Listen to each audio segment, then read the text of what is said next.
Come on in, everybody. Instant reaction. Another Florida State loss. Florida State loses. Another one. Florida State loses to North Carolina 35-11 to go 1-8 on the season. As is tradition, another unbreakable Florida State negative record broken this year. Mac Brown gets his first win against Florida State as a program. Now the old man has gone officially 1-11 versus Florida State. Florida State has one conference win. I think they're going to officially have the worst conference record historically. I think they're actually still chasing a possible worst record ever. I think Clay Fink put that up, something a record from the 70s. From the 70s, mind you. And Another one. And in my opinion, DJ Khaled tonight. It's so hard to choose, like which one of your children is your favorite. But in my opinion, this was their top to bottom, absolute worst performance of the season. Disgusting. UNC is barely like a fringe top 40 team with a top 60-ish defense. They scored one touchdown, 1 2-point conversion, and one bomb of a field goal. Shout out to the god, Cotton Fitzsimmons. Pretty pathetic. And normally, at least with some of these recent losses, right, we try not to just say the same thing over and over and over again. We do try to look for a silver lining. We do try to look for something positive. And there normally has been at least one thing positive with each game. Nothing.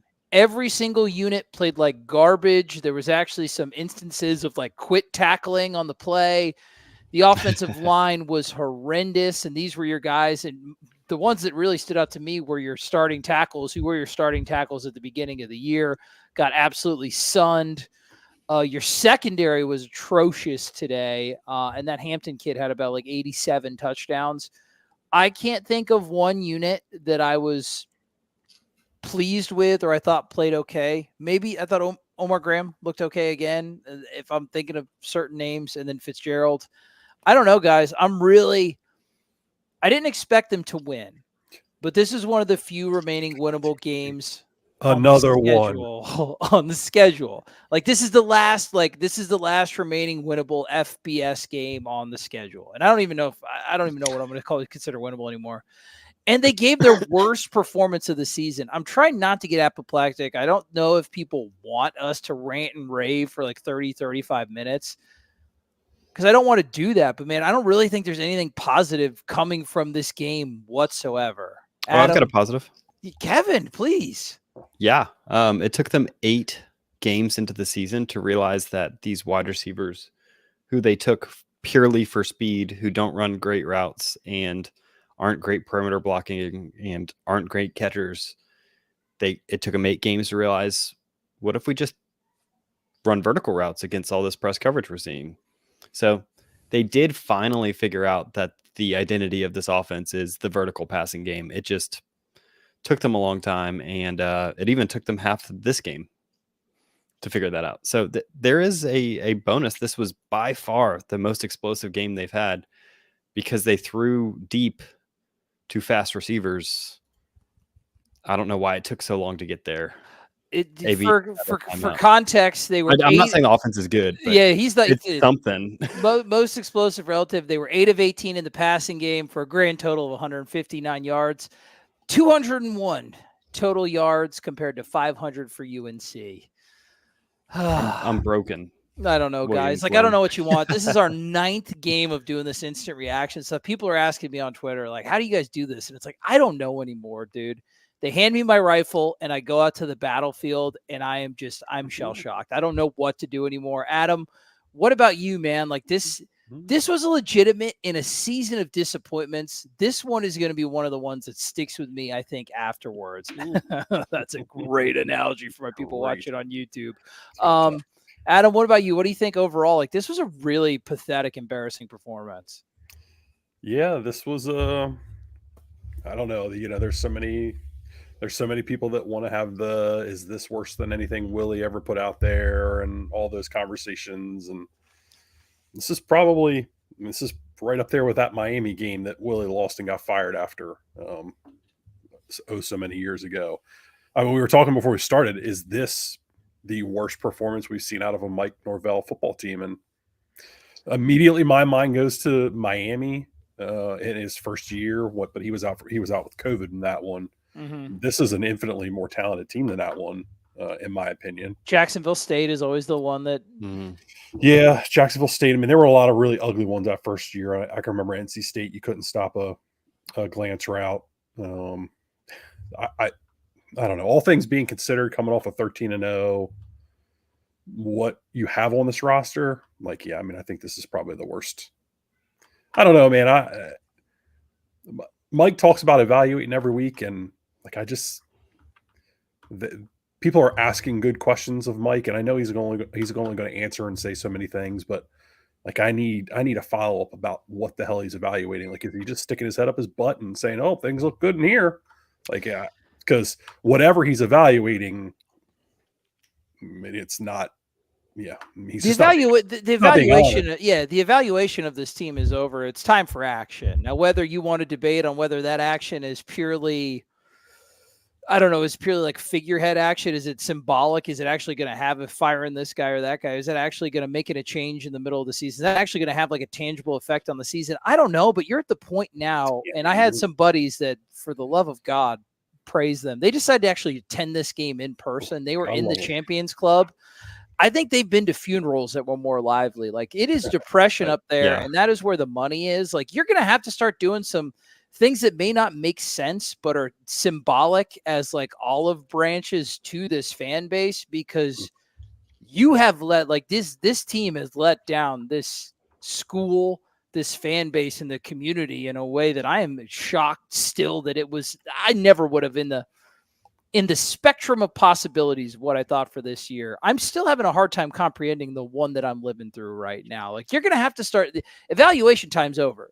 Everybody sucks at their job and nobody should be safe. So what you do with that, that's fine. However you want to ask the questions. I did think that they got tougher over the past couple of weeks. Once again, no matter how tough you want the question to be, the answer that you're going to get is always controlled by one guy, and it's up to him on how much he wants to give you. And I thought he was a little bit more forthright this week than normal. Mm-hmm.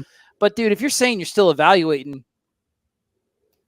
the time for evaluation is done. It's time for action. So I don't know if you guys want to talk about more macro stuff. We can get into the game itself, what you saw. I mean, there's plenty of bad to dissect, and it's a lot worse than I expected. Kev, do you have anything to add to that? Yeah, I was talking to my wife earlier today, and I was saying I haven't made a lot of solo videos this season, and part of the reason why is because I'm not trying to make an 8-minute video just bashing this team. Yeah, but there is nothing positive. Like, there's nothing positive to take from this. When they were losing in 2020, you could say, hey, I mean, there's clear talent deficiencies, but they're trying. They're growing. They're building something. You could see it on film. Here, it's like, no, they're not doing their jobs. They're not doing little things. It's every little thing they could possibly be doing, they're doing wrong. And they're not making tackles. They're not in the right place. They're dropping passes. You have wide receivers that are taking 10 minutes to get downfield on an RPO. You have offensive linemen who are just olaying defensive linemen, and you have quarterbacks just airballing balls. Although it's really hard to tell when their wide receivers and lines suck so bad. But you're sitting here and there's nothing positive here. You're not building anything.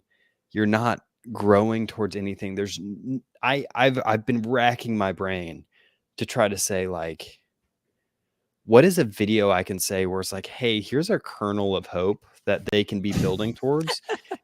Because, like, that's what I want to do. I want to be able to say, like, hey, there's something here. Yeah. I want to defend these guys, but there's nothing to defend at this point. And 5 years ago, you had a much less talented team. You played a much more talented UNC team, and you beat them at home because you showed heart. You had a game plan.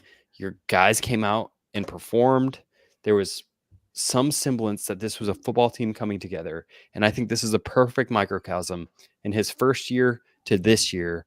Now you're playing a much less talented UNC team who functionally doesn't even have a quarterback anybody's truly that worried about throwing the ball, whose defense let up 70 to James Madison, and you're getting blown out. It looks like you're trying to run the clock out in the first quarter because you're just trying to end the game. It truly feels like over these past couple of weeks, the team has showed up and said, let's run the clock because we'll let you win the game, but we just want it to be as little of a blowout as possible. That's how it feels. I'm sure that's not the thought process, but that's how it feels. Except for when you're calling timeouts 3rd and 18 in the first half. Yeah, it's just confusing. It makes no sense. It's an interesting point you bring up, Kev, because not only is this team clearly regressed from last year, they've almost regressed from like 2020. Like the fact that you could squeeze a 1-game effort against this same program, albeit their team was way better back then and ours was way worse, and you're in year 5. What are you building towards? How many of these guys are even going to sign up to be here next year? Like, what new guys are you bringing in that want to say yes to this? They had a bunch of recruits there. And how much money are you going to have to spend to get them? Because what you're selling ain't going to work. Well, how much money are you going to have to spend just in general for whatever happens in the offseason with the coaching staff, whatever happens with recruiting, whatever like high school recruiting, whatever happens in the transfer portal? You are going to have to spend money because you are losing tangible money with how god-awful this team is. You saw the stadium. This was a game that was sold out in the summer. Didn't look quite full to me there. That's not a lot of people coming to the Leon County area and spending money. This program is hemorrhaging money with loss. Change needs to happen. And guess what? If it's expensive change, who cares? Because doing nothing is even more expensive. So let's talk about the actual game. Normally, we always start with offense. They sucked as bad as we expected them to, maybe a little bit worse. I want to talk about the defense, and I want to talk about it with you, Adam. They were especially disappointing tonight. Adam Fuller, before the game, 2 things. Stop the run, limit 3rd downs. Marion Hampton destroyed you. They got 289 yards on the ground on 55 rushing attempts, 5.3 yards per rush. That kid did he end up at 5 touchdowns? He had 5 touchdowns, right?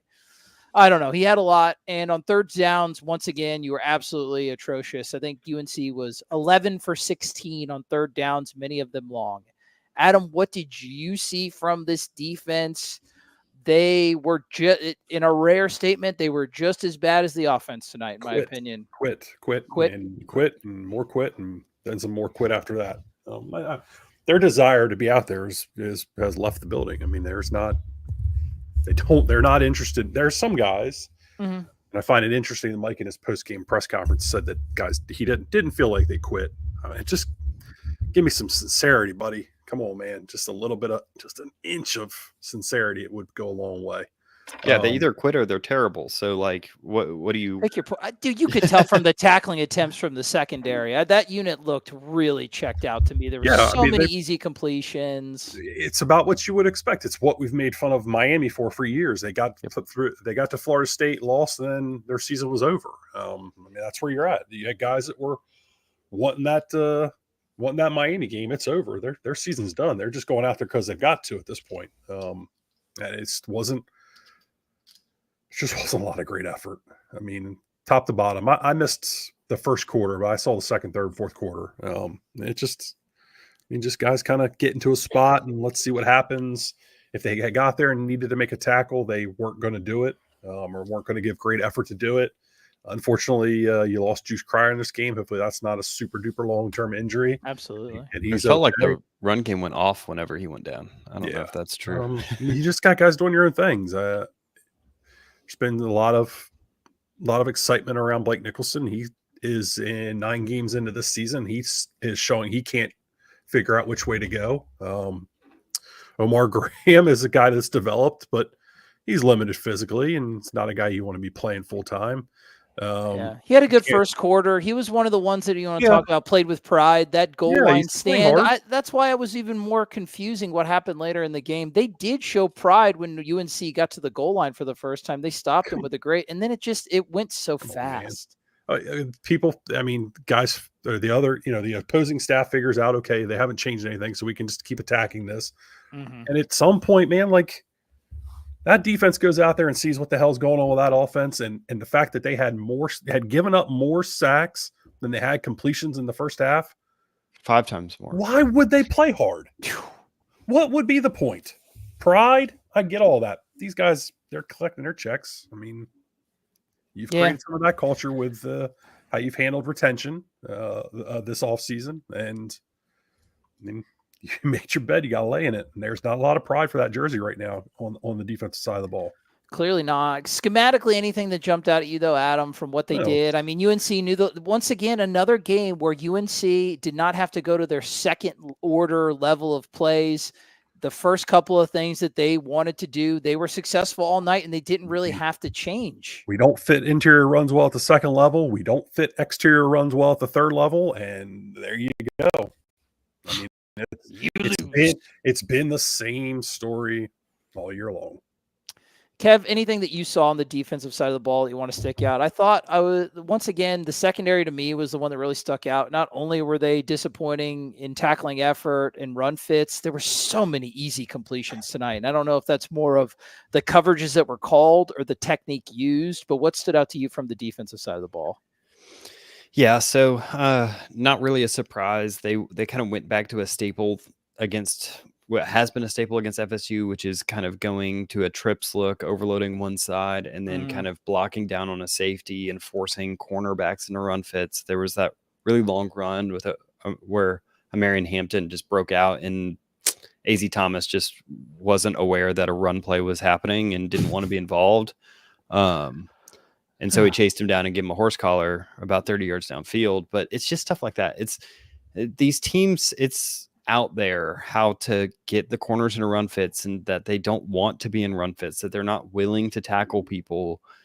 Your safeties they're not presences in either the pass game or the run game. And I just don't get it. Like, why are there two options? It feels like you either got your safeties just like backpedaling back to make sure that there's no post thrown 50 yards downfield, or they're straight blitzing off the edge. Like,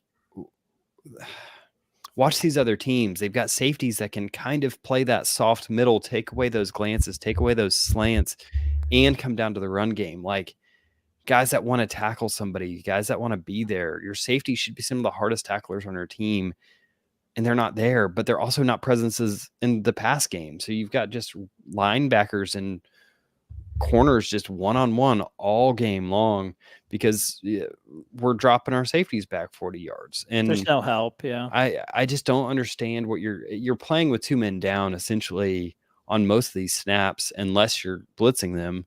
And then you're being very obvious about what your blitz is. And like, they know they've got man coverage and they can just run a man beater. Like, the scheme is technically sound in the way that, like, if you play perfect man coverage, you're going to be a perfect defense, but like, it's not putting the players in a great position to be successful. It's the safeties. It might be a skill problem. It might be a teaching problem, coaching problem. I don't know. But yeah, your secondary can't tackle anybody outside of Juice Cryer. And really, I thought Omar Graham's had a good few games. As soon as one of those two guys come out of the linebacker room, you're just getting missed tackles galore and people in the wrong gaps. And so, the defensive line did fine. I thought Daryl Jackson and Josh Farmer continue to play hard. Yeah. Played like Power 5 players. But they're guys you expect to be draft players, but behind them, you've got a bunch of guys that play like G5 players. You've got a bunch of guys that are not in the right spot. I mean, that's actually not fair to G5 players. G5 players are just physically limited. These guys are they're playing like guys that don't know the playbook. I mean, I don't look, there's some scheme stuff and people are play calling. Like, somebody just put it in there. I put it up there. Like, Florida's tied at 20 with Georgia right now. Like, at some point, and all the scheme stuff, and it's irrelevant. It is a pointless conversation, because the minute you started this football season, you didn't. There was a clear lack of. There's a buy-in, dude. Like, a want to play. There's not been no game where I can think of where they played with relentless effort. There was just a clear lack of culture, and it was. It's wild to look back. I mean, everybody questioned the culture when guys sat out the bowl game, and I don't think that was like a sign of this was going to come. But mean, damn if you don't look back on it and say, wow, maybe they were all right, because I mean, it was obvious. I mean, even going in the Georgia Tech game, hearing about things coming out of mat drills, or tour duty, like guys not wanting to participate and, stuff like that, and going through spring. And it just never felt like those teams that had that energy. And, you thought these guys could work around it because they've been able to do it, and they've shown you that they could build this thing and get that culture to where it needed to be. And they were afforded a lot of, benefit of the doubt. Yeah, a lot of benefit of the doubt, and it bit us all in the ass. I mean, because it's quite obvious that the culture is no bueno right now. Shot. It's shot. It looks shot between the coaching staff. I mean, they don't look like they get along on the sideline. They don't look like they interact well on the sideline. None of them. And Mike is still just stuck standing there, putting his hands in the sky, trying to figure out what the hell's going on. Yeah, this building is dilapidated, and they've tried all year whatever they can, and they're going to try in the offseason to remodel it. I think you have to raise it down to the foundation. Like this, to me, I don't know just whatever part of this team I even want carried over into like next year. Like they need to start fresh again in year 6, which is crazy, dude. This is like unheard of stuff. Like there is not the kernel of optimism. It's even hard to point out right now because, like we said before, we don't know who is going to want to sign up to do this again. We don't know who they're going to bring in new. So you're in a pretty gross place right now because the present product is so disheartening, and the future looks somehow even more bleak. Like that's the difference between being an NFL fan and a college fan. You go like 1-16, you're getting the first pick of the draft next year. You see Caleb Williams, blah, blah, blah, blah. You have hope.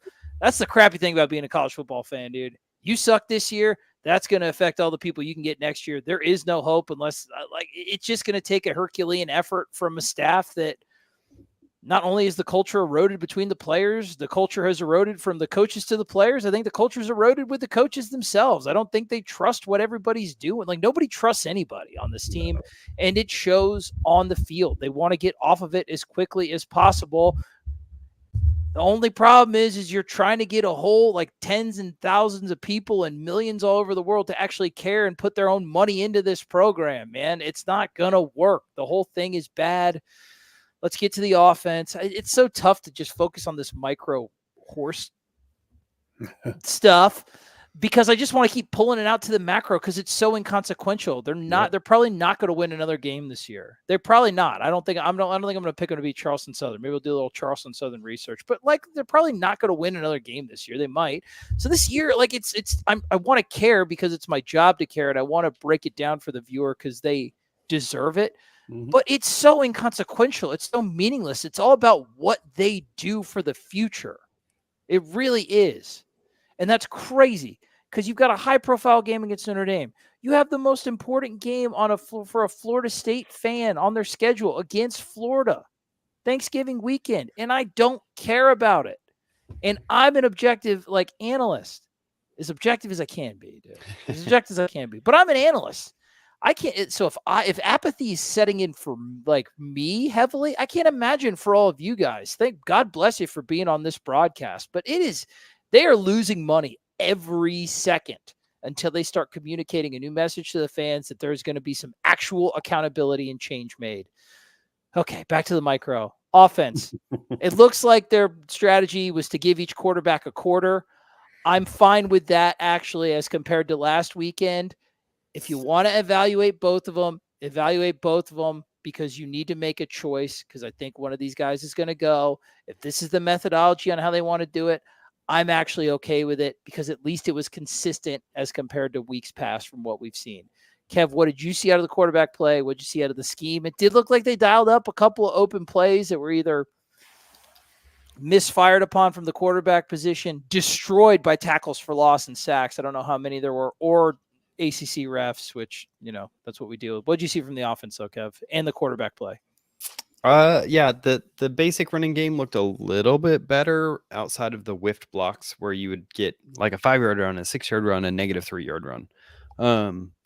So it's just so hard to evaluate. The offensive line pass blocking is not worth anything. And then you want to sit here and you want to criticize these quarterbacks because they're the most important player on the field. They touch it every single snap. They're the ones that throw the ball. They're the ones that decide where the ball gets to go. The problem is when your offensive line's giving you no time, and there's one play that I think is just super indicative. There was an RPO glance where Brock Glenn pulls an RPO because, he gets the read to pull it. It was the right read. But the wide receiver is so hung up on a press that he has to sit there and hold this RPO that he just pulled for like 5 seconds. And Byers on the right side of the line of scrimmage just misses his block. And you get a sack on an RPO, which I'm not sure has ever happened like in the history of RPOs. It's like, that's an RPO. You should be throwing that ball, like I don't know how that happens, but we find a way every week, man. It's such a failure on every level. The offensive line is failing. The wide receivers are failing. There's a couple plays where a wide receiver, I saw one play where a wide receiver just ran straight into a defender. He just ran into him, and just like that was the end of his route. He didn't turn around. It was just kind of like, it looked like it was a long lost reunion and they were hugging each other. I do not understand this. The bounds at which these receivers will cover themselves, the bounds at which these offensive linemen refuse to block anybody in front of them. And it's so hard to evaluate these quarterbacks. DJ didn't look good. Brock hasn't looked good. Luke hasn't looked good. And it's partly because they've got no one to throw to and no time to do it. So how do you evaluate these quarterbacks? How do you evaluate any of this? There's so little positive going on. I mean, the quarterbacks delivered a few decent balls downfield. You got the win on the slot fade to Ja'Kai Douglas when you got man coverage. You got the deep ball to Benson that he came down with. But like, there's the running I actually thought Keziah Holmes actually looked pretty decent. Yeah, he had a little bit of juice. Yeah. I've been kind of wondering where he's been all year because he actually is one of the few guys you have that falls forward. But you've got nothing to work with right now. Your receivers are not getting open. Your lineman's not blocking. Like, I can't evaluate these quarterbacks while the rest of the team is. I mean, I put any of these quarterbacks on Georgia and they're still probably got the same record because Georgia's a good football team that wins football games. And it's not a quarterback thing. There's about 5 quarterbacks in the country right now that I think if you put on this football team would actually change the outcome of some of these games. So like just getting some rando out of the transfer portal isn't going to change the world because the problem is so much deeper than a quarterback. Yeah, that's a good point. I think it's one of those things too, where a lot of people are like, hey, they've been bitten by the injury bug. Like, how many good players are actually on this offense? And while that may be true, that's not a get out of jail free card, since it's these coaches' job to acquire talent and assemble a roster. So I'm sorry that by game 9 of year 5, you don't have a functional offensive roster. You also get paid millions of dollars to build it. So that's a failure on you. And you thought you could build an offensive line of guards, and the guards are unironically the worst. That's a you problem. And I don't know, Adam, I don't want your take on it. I don't know if it's just you're trying to be too cute and you're trying to use the cross training thing, or honestly, you don't have the relentless recruiting drive to stay in the game for these big time offensive tackles, and you're trying to find a reason to justify it after the fact. Well, because there was a lot of hubris in the way that this team was built. There was a lot of, we can get these non-traditional like players and stick them into slots, and we can bet on attributes like speed, and we don't have to worry about production. And we're good enough coaches to coach them up, and it's not going to matter. You give us some clay, we're going to turn into something great. And that's what really blew up. Like, this roster is reeked of hubris all year, and it is, my God, are the results putrid. Trey, I'm not smart enough to know what the word hubris means, okay? All right, come on. I'm from Delaware. Come on, man. Extreme confidence and pride. Yeah. Look, I mean, let's call a spade a spade. They got full of themselves. They got high on their own supply. They were sniffing their own farts. That's hubris. You got it, bro. That's hubris. You can throw all the lingo out there that you want. There's this belief that you can turn chicken salad into chicken shit, or chicken shit into chicken salad. And that's what they really thought they could do. And it did. Nope. Wrong answer. Oh, And that offensive line is just, man, it's brutal. poor. It's brutal. Chris said it the other day on OTB, like you couldn't recruit a backup center to save your life. And I mean, I guess it looked like Rizzy played okay there today. At least the snaps were there. I don't know beyond that if it was okay, but we'll watch it when we do film review.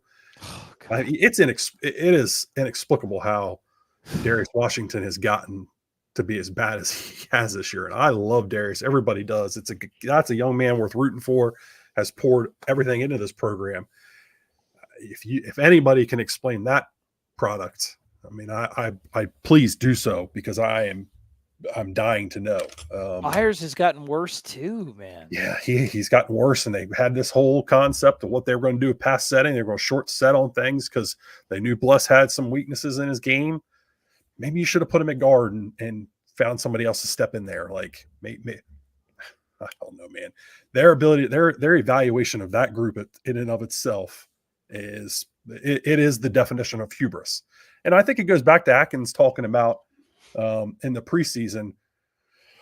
I don't remember who asked him the question. I believe he talked about it. He met with somebody from the Steelers. I can't remember where it was from, but it was like, guys being able to do all the things and playing all the positions and how cross-training, versatility. Yeah. Shit, man, at some point you got to have a guy that can play tackle too.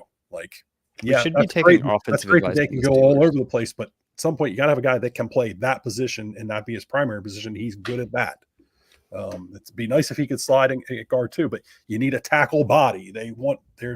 There's a reason the NFL looks for certain guys that got wingspan and all these things. Like, you got to have a guy that can line up out there and do the things physically that you need him to do. And you don't really have one. And the one you got that was a highly recruited kid who's a sophomore, lost last season, it seems like he's regressed and not going to be able to help you based on kind of some of the stuff that Chris and those guys were saying on OTB this past week. So that's really concerning.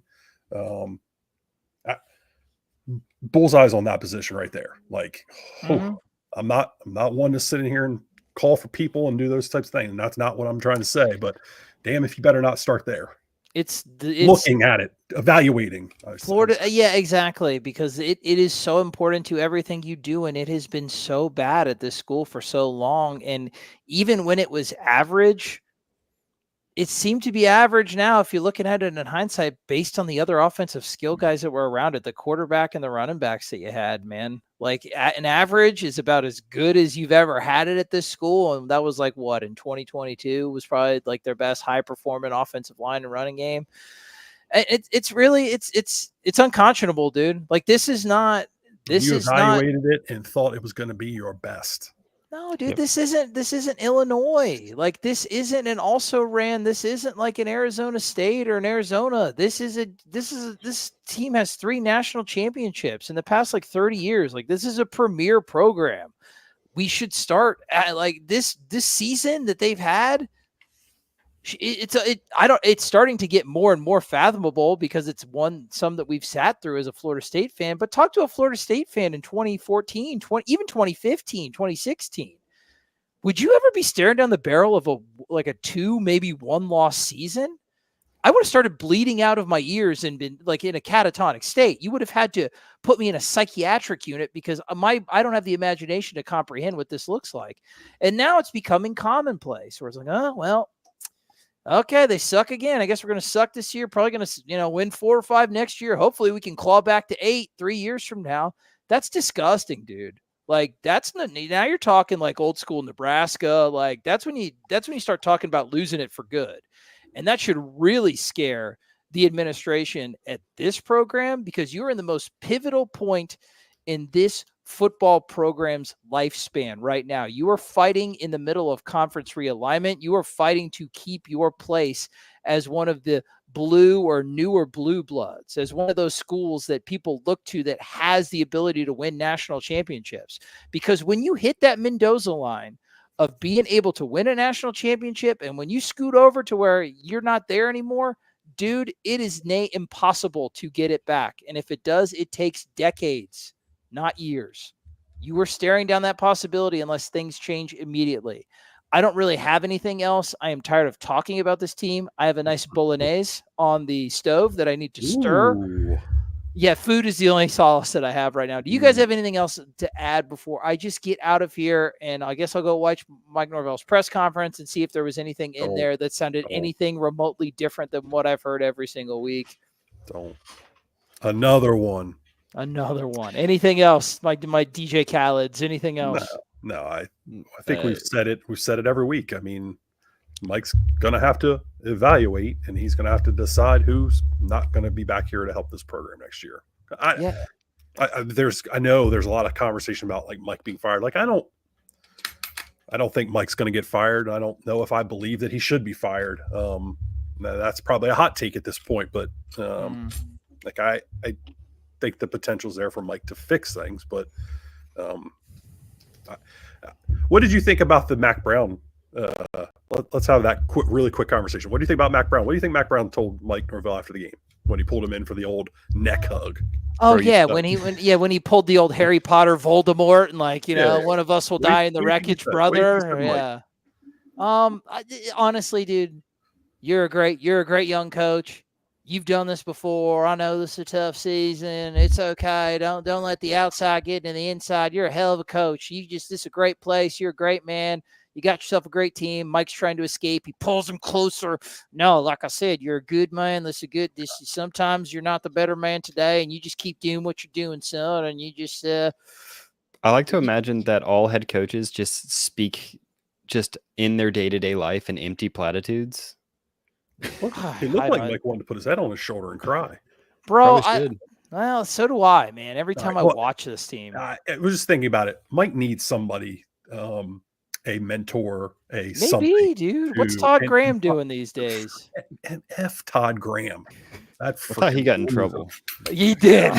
Not the person I want mentoring Mike. I thought that was supposed to be Chris Thompson. I thought that was justifying his lackluster tight end play for the past 5 years. My point is, Mike needs a veteran coach who's been through this to help him now more than ever, because this is obviously not easy. This is a low light for his career. He is a good young coach. He needs a support system now to help guide him through this. And that's my concern. I don't know if that exists at Florida State. No, I don't know, but that's the environment that you've cultivated with there's plenty of veteran coaches on the staff. Like I said, I don't know if this is such a career neutering season. Like this year could define Mike Norvell for the rest of his career. A guy that was on a meteoric rise, totally justifiably so based on his results. The stink of this year on his legacy and the stink of this year on his offense, his offensive acumen in particular, dude, you're going to have to get it back, and you're going to have to remember why you got the job at Florida State from Memphis. But I'm worried, Adam. Like you said, I don't know what he needs, but, dude, it's something different because this ain't it anymore. And I know that all of you beautiful, beautiful viewers and listeners agree. That's all we got here for the Noles 24/7 Instant Reaction. Trey Rowland, Adam Brown, Kevin Little. My God, you survived another one. 3 more to go. God bless you all. Go to Noles247.com. It's a place of like-minded individuals to vent. We love you. Thank you for your viewership and your listenership. Another one. Keep chopping.